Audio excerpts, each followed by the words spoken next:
ঠেক ৰাস্তাত ডিভাইডাৰ দিয়া হৈছে, এইটোক লৈ তীব্ৰ সমালোচনা হৈছে।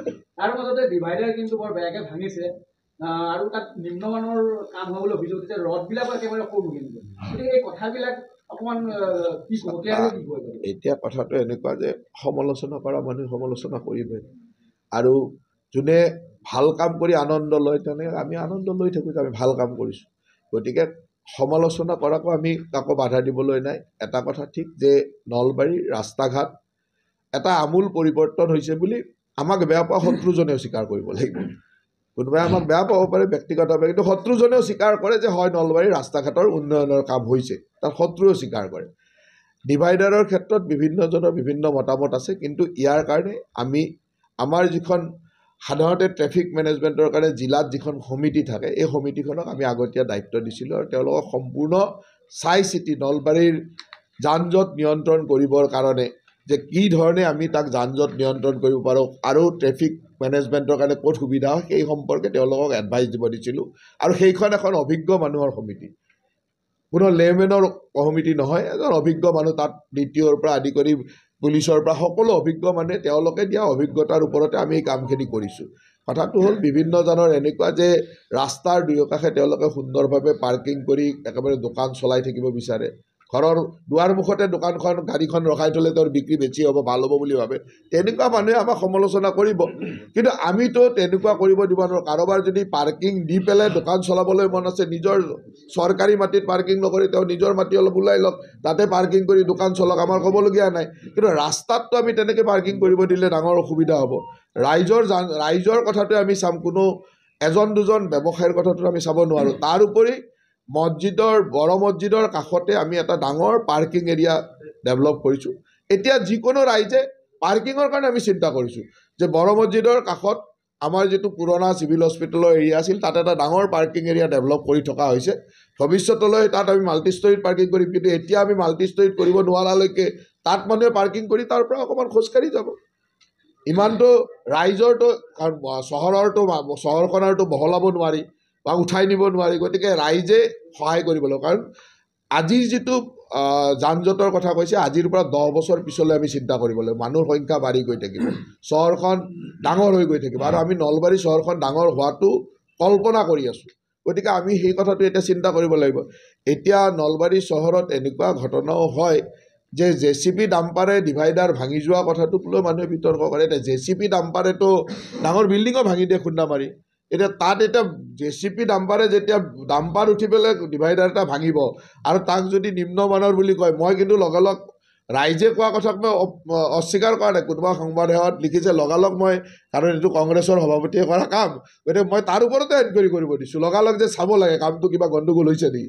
কিন্তু পিছত যিটো তথ্য ওলাইছে, ডাম্পাৰৰ নাম্বাৰে সৈতে তথ্য ওলাইছে যে ডাম্পাৰে ৰাতি ওপৰত উঠাই দিছে আৰু JCBয়ে সেই ডাম্পাৰখন তাৰ পৰা লৈ গৈছে।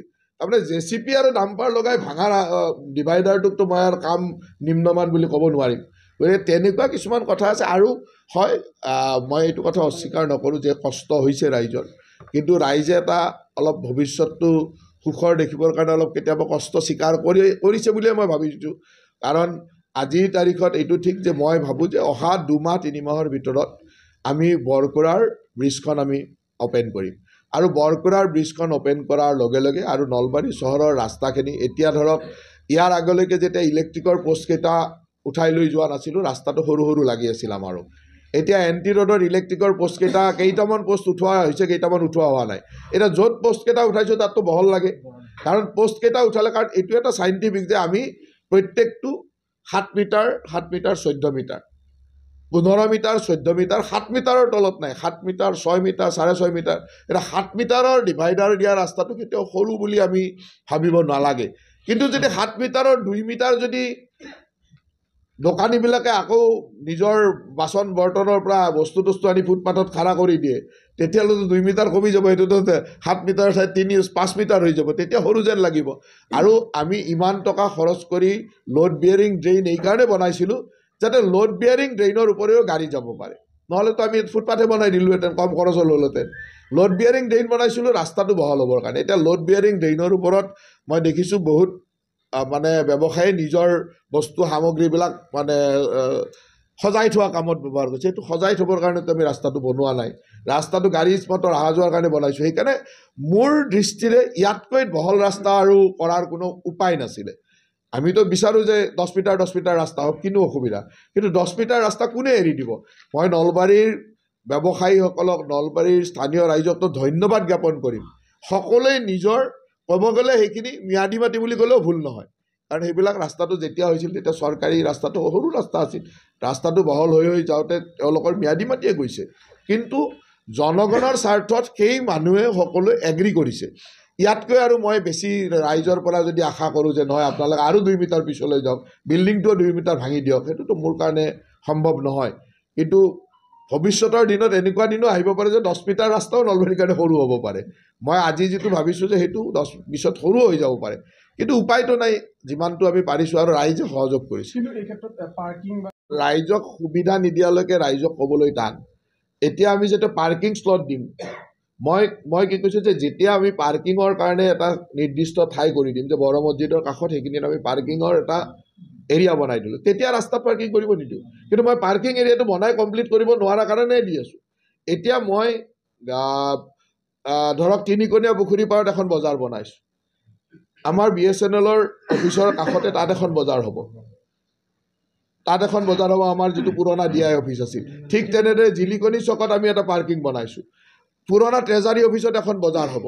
এই বজাৰকেইখন হোৱাৰ লগে লগে ৰাস্তাৰ যিমান ভেণ্ডৰ আছে, ফুটপাথৰ ভেণ্ডৰ আছে, তেওঁলোকক মই তেতিয়া ফুটপাথত বহিব নিদিওঁ। কিন্তু এতিয়ালৈকে যেতিয়া মই সেইকেইখন কমপ্লিট কৰিব পৰা নাই, তেওঁলোকে ৰাস্তাত, কাৰণ তেওঁলোকৰ জীৱন জীৱিকাটোতো মই বন্ধ কৰি দিব নোৱাৰোঁ।